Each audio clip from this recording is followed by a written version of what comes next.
April 1921 साली श्री विठोबा राजू ढुबळीकर आई सरस्वता यांच्या पोटी जन्माला आलेले ते चौथे मूल होते. विठोबाजी ढुबळीकर यांना 5 अपत्ये होती. जागोबा, नारायणराव, बाळकृष्ण, युद्धजी आणि मालोकराव असे 5 अपत्ये होती. महानतेजी बाबा युद्धजी हे 4थ्या नंबरचे होते. जेव्हा त्यांच्या घरची परिस्थिती खूप वेळा हालाकीची होती, कारण ते हलवा समाजाचे होते. त्यांच्या वडिलाच्या सूतगिरणीचा धंदा होता आणि बाबांनी फक्त 4थ्या वर्गापर्यंत शिक्षण घेतलं आणि 12व्या वर्षी आपल्या शिक्षणाचं तिथं थांबवलं. कारण घरची परिस्थिती खूप नाजूक असल्या कारणामुळे त्यांनी आपल्या शिक्षणाला तिथं थांबवलं आणि वडिलाचा जो सूतगिरणीचा धंदा होता त्या धंद्यामध्ये हातभार लावला. नंतर बाबांना हनुमान चालीसा सुद्धा वाचण्याचा छंद होता. त्याचप्रमाणे त्यांना पहिलवानगीचा सुद्धा छंद होता. असे करता करता हळूहळू बाबांचे वय वाढत गेले आणि बाबांच्या वयाच्या 17व्या वर्षी बाबांचं लग्न झालं. मातोश्री वाराणसी आई ढोबळीकर यांच्यासोबत बाबा महानतेजी बाबा ढुबळींचे लग्न करण्याचं ठरविलं होतं. आई वाराणसी ह्या बापूजी बुर्डे यांच्या कन्या होत्या आणि त्या खापा इथे राहत होत्या. त्याचे शिक्षण 2 वर्गापर्यंत शिक्षण झालेलं होतं. पहिलं अल्पवयीन वयामध्ये लग्न व्हायचे. आईचे वय फक्त 12 वर्षाचे होतं आणि महानतेजी बाबा ढुबळींचे वय हे 17 वर्षाचे होतं. आणि त्यांनी जेव्हा लग्न झालं वाराणसी आई सोबत आणि त्यांचा जो परिवार खूप वाढलेला होता. त्यांच्या घरी जे काही मुलं जन्माला यायचे ते असे कुत्र्यासारखे ओढून मरत होते.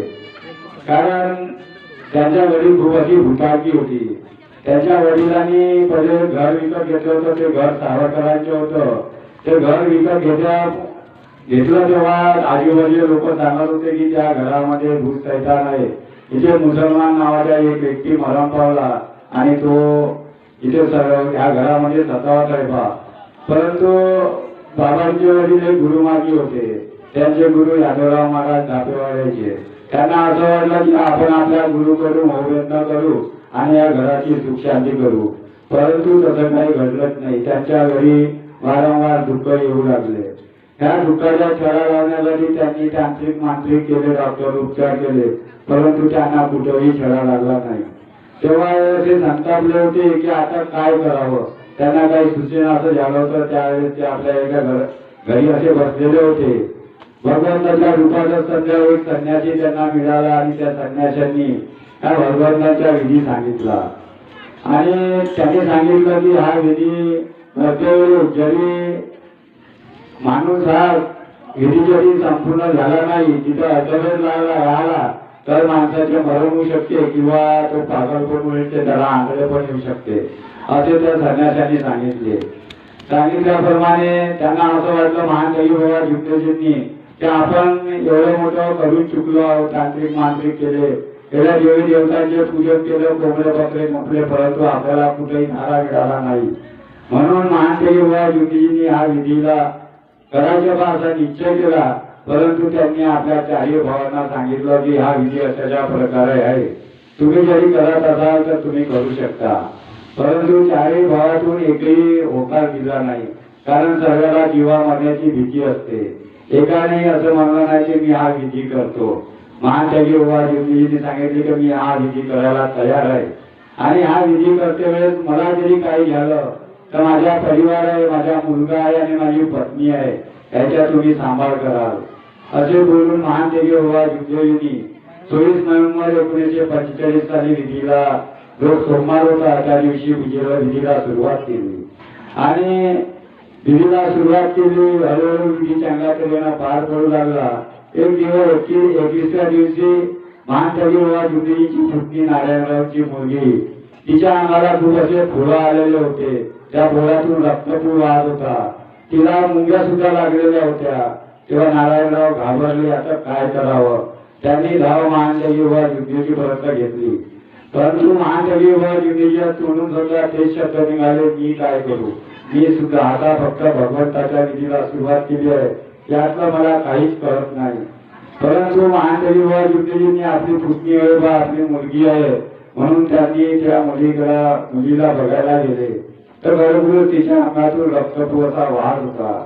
त्यांना सुद्धा पाहावेसे वाटलं नाही.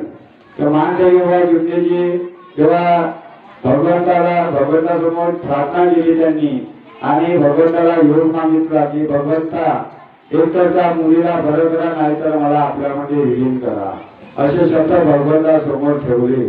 आणि पाहतात तर 23व्या दिवशी ती मुलगी अंगामध्ये अंगण जाळत होती.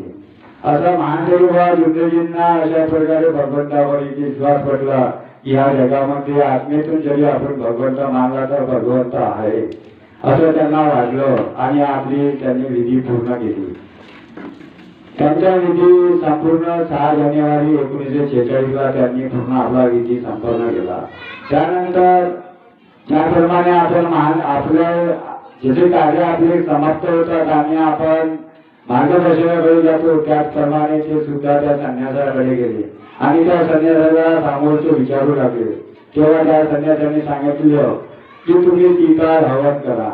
महानदेवाजींनी एका दिवशी 3 हवन म्हणजे 7 दिवसात 21 हवन केले. अशा प्रकारे महानदेवाजींनी एका भगवंताला मिळवले. परंतु पूर्णपणे भगवंत प्राप्ती झालेली नव्हती. एक क्षण असा आला की एक रंगारी समाजाची बाई बाबांकडे आलेली होती. तिच्या अंगामध्ये खूप असं भूत शैतान लागलेलं होतं. बाबाने सकाळपासून तिच्या अंगातलं भूत शैतान टाळण्याचा प्रयत्न केला परंतु त्या बाईच्या अंगातलं भूत शैतान निघत नव्हतं. बाबांना असं वाटलं की एवढी मोठी आपण दैवशक्ती प्राप्त केली, हा दैवशक्तीच्या समोर शैतानी शक्ती जास्त भार पडत आहे बा, असं काय झालं. तेव्हा बाबांनी भगवंतात विनवणी केली आणि भगवंताचे शब्द बाबाच्या मुक्कामलातून बोलू लागले. तुझ्या आहे तुझ्यापाशी तरी तू ज्याला बोलत असेल. या म्हणीप्रमाणे महानदेवी बाबा जिंदगीच्या घरी बाकी सर्व देवी देवतांचे फोटो लागलेले होते. त्यांना अशी आत्मप्रचिती झाली की आपण सर्व देवी देवतांच्या फोटोचे विसर्जन करावं आणि 5 हवन करावं. आणि तेव्हा त्या बाईला सांगितलं की बाई मी भगवंताच्या नावाची आपली भूत तुझ्या अंगावर मारतो, यानंतर तू येशील नको.